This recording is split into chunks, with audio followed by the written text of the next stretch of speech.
আমরা তো অনেক সময় মানুষকে গুরুত্ব দিতে চাই না, মানুষের সম্মান বোধ আমাদের মধ্যে থাকে না।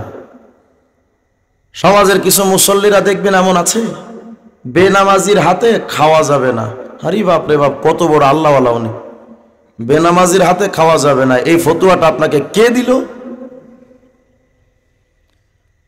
হযরত ইব্রাহিম বিন আদহাম রাহিমাহুল্লাহ, শুনেন ইসলাম মানুষকে কেমন বানায় এটা শিখেন, মন দিয়ে শুনবেন। আমি বয়ান স্টেজে উঠে টাইম লস করা আমার রুচি না, প্রত্যেকটা শব্দ মনোযোগ দিয়ে শোনা দরকার। ইসলাম কেমন মানুষকে গুরুত্ব দেয়। হযরত ইব্রাহিম বিন আদহাম রাস্তা দিয়ে যাচ্ছেন, তিনি তো বালাকান, বর্তমান বালাকান যেটা আগের যেমন বলখ, সেটা রাষ্ট্রপতি ছিলেন।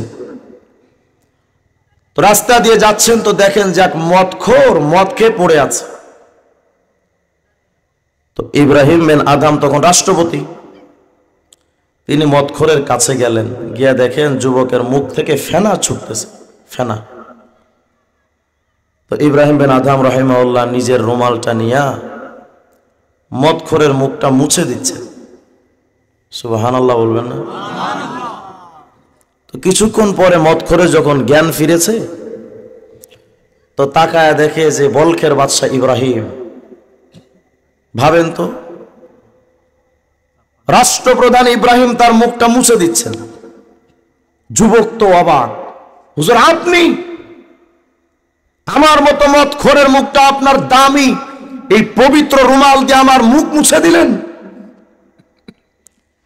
ইব্রাহিম বিন আদহাম বলেন, ভাই আমি তো কোনো মদখোরের মুখটা মুছে দেইনি, তুমি যত বড়ই পাপিষ্ট হও তুমি তো আল্লাহর বান্দা। আস্তে কোন সুবহানাল্লাহ। আমি এক আল্লাহর বান্দার মুখ মুছে দিয়েছি, তোমার মুখ মুছি নাই। যুবক সাথে সাথে তওবা করছে, হুজুর আর জীবনে মদ খাবো না। তো রাত্রবেলা ইব্রাহিম বিন আদহাম রাহিমাহুল্লাহ স্বপ্ন দেখেন যুবকটাকে ওলিদের কাতারে নাম লেখা। তো ইব্রাহিম বিন আদহাম প্রশ্ন করে বসতেন যে এটা কিভাবে হলো? আওয়াজ আসলো, ইব্রাহিম আমি আল্লাহর মহব্বতে তুমি তার মুখটা মুছে দিয়েছ, আর আমি তোমার মহব্বতের কারণে ওই বান্দার দিলটা মুছে দিয়েছে। কোন গুনাহগারকে এত অবহেলা করতে নাই, সাধারণ মুসলমান তো দূরের কথা, কোন পাপিষ্ঠকে এত অবহেলা ঘৃণা করতে নাই। হাদিস শরীফের মধ্যে আসছে, এক পাক্কা ঈমানওয়ালা গুনাহগারকে বলে যে তোমার আল্লাহ মাফি করবে না, যাও মিয়া, এত করে কইলাম গুনাহ ছাড়ো না, মাফি করবে না তোমার। আল্লাহ পাক সাথে সাথে আজরাইল পাঠালেন, দুজনের গ্রেফতার কর, জান কবজ হাজির। আল্লাহ বললেন, এই বান্দা আমি যে তারে মাফ করব না, তুমি কি আমার থেকে কোনো সিদ্ধান্ত পাইছিলা? তোমার সাথে চুক্তি হয়েছিল? তুমি কেন কইলা যে তারা আমি মাফ করব না? তুমি অনেক বড় ইবাদত গুজার, তো যাও ওই যে জাহান্নামে যাও, আর এই গুনাহগার আমার ক্ষমার ওসিলায় জান্নাতে যাও। সুবহানাল্লাহ বলেন না? কখন আল্লাহ যে কারে মাফ করবেন কোন ওসিলায় কিচ্ছু বলা যায় না। সরওয়ারে দু আলম হাদিসের মধ্যে বলেন, এমন কিছু বান্দা আছে আমল করতে করতে জান্নাতের দরওয়াজার কাছাকাছি চলে যায়, এমন একটা কাজ করে বসে যে সাথে সাথে জাহান্নামে পড়ে যায়। আবার এমনও কিছু বান্দা আছে রে, ওই বান্দা ইবাদত গুনাহ করতে করতে জাহান্নামের দ্বার প্রান্তে পৌঁছে যায়, হঠাৎ করে এমন কোন ইবাদত করে যে জান্নাতি হয়ে যায়। এজন্য কার কখন কোন হালত হবে কেউ জানি না। যদি কেউ মুসলমান হয় তারে নিয়ে ঠাট্টা করা যায় না, তারে নিয়ে উপহাস করা যায় না, তারা কষ্ট দেওয়া যায় না।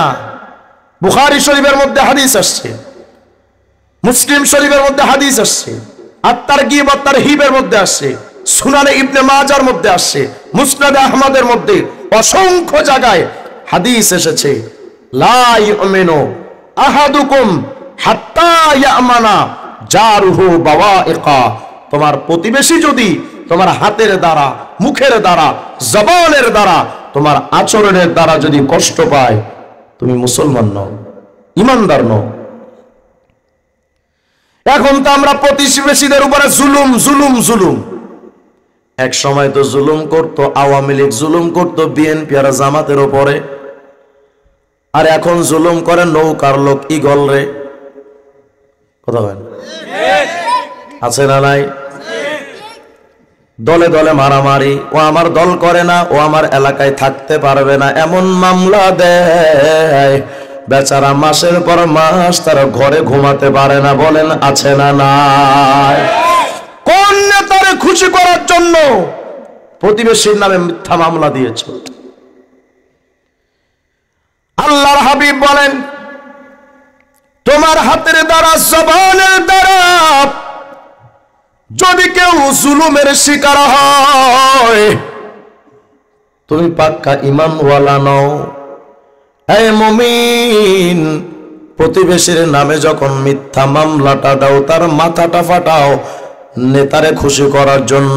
স্পষ্ট মনে রেখো, তোমার মরণের পর ওই প্রতিবেশী কিন্তু তোমার কবরটা খনন করতে যায়, ওই প্রতিবেশী কিন্তু বাঁশটাকাইটা টুকরা টুকরা কইরা সাজায়, ওই প্রতিবেশী তোমার গোসল দেওয়ার জন্য বড়ই পাতার পানি দিয়া গরম করে, ওই প্রতিবেশী তোমার জানাজায় দাঁড়ায় আল্লাহর কাছে কই, ও রব, আমার উপরে যা জুলুম করেছিল আমি মাফ করে দিয়েছি, আল্লাহ তুমি ওরে কষ্ট দিও না। এই হলো তোমার প্রতিবেশী। অথচ এই উপকারী প্রতিবেশীর নামে মিথ্যা মামলা বা জুলুম যে তুমি করেছো, যেই নেতার কারণে করেছো, আল্লাহর কসম খবর নিয়া দেখো, তোমার মৃত্যুর পর ওই প্রতিবেশী তোমার দাফন কাফন করবে। নেতারে কল করলে নেতা বলবে কবর দিয়া দে, আমার আসার টাইম হবে না, মিটিং আছে। যেই নেতা গোলাইগা ভাইয়ের ফাটাইলা মাথা, বিপদ কালে ভাই পাইবা না নেতা। ওই নেতাদের লাইগা যখন পড়বা বিপদে, সেই নেতারা বলবে শালা তোরে চেনে কে। যেই নেতারা ভাগ করেছে আমগো দলে দলে, সেই নেতারা তাল মিলায়া চলে তলে তলে। পাবলিক মর রাস্তা ঘাটে খবর লয় না নেতা, আসল কথা আমজনতা হইস বলির পাঠা।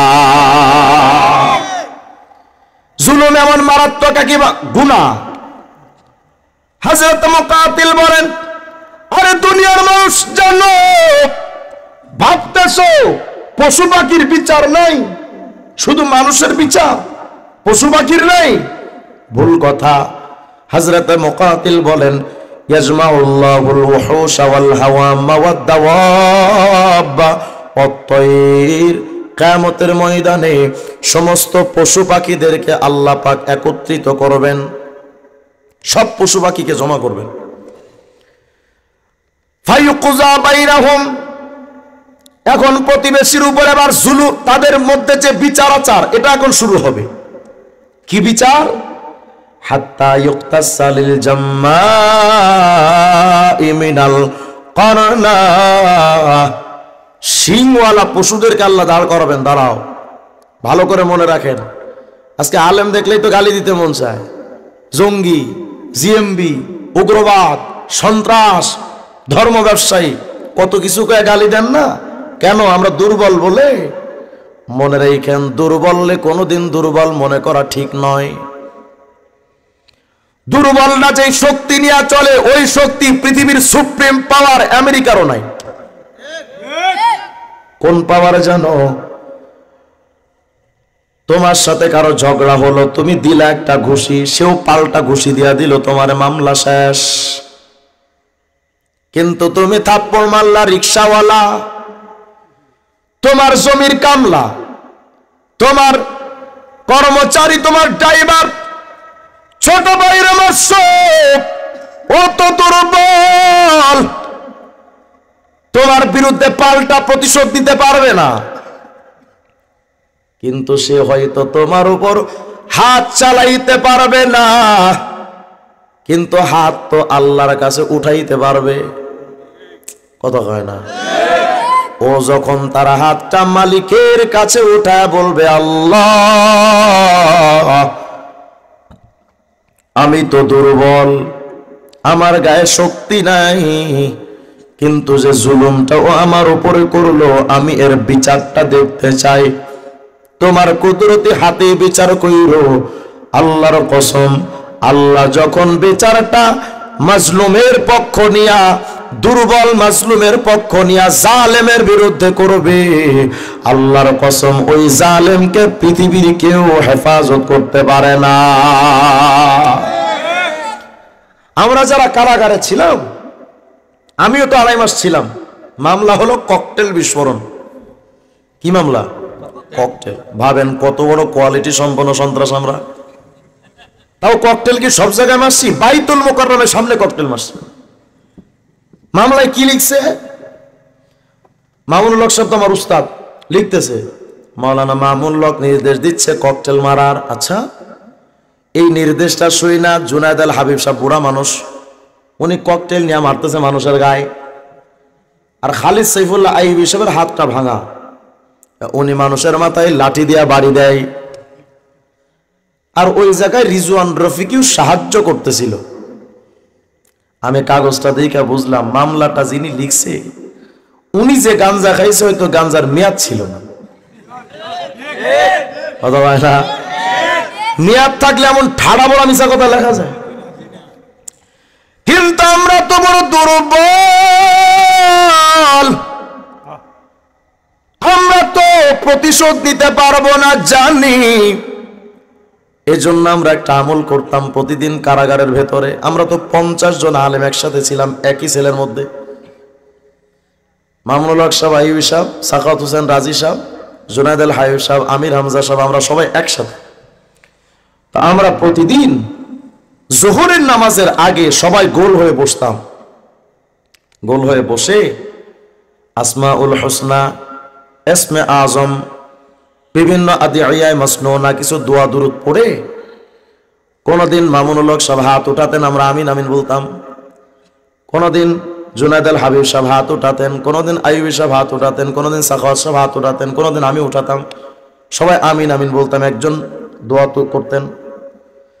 আমরা দোয়ার মধ্যে একটা আবেদন করতাম, রব আমরা তো দুর্বল, আমাদের প্রতিশোধ নেওয়ার ক্ষমতা নাই।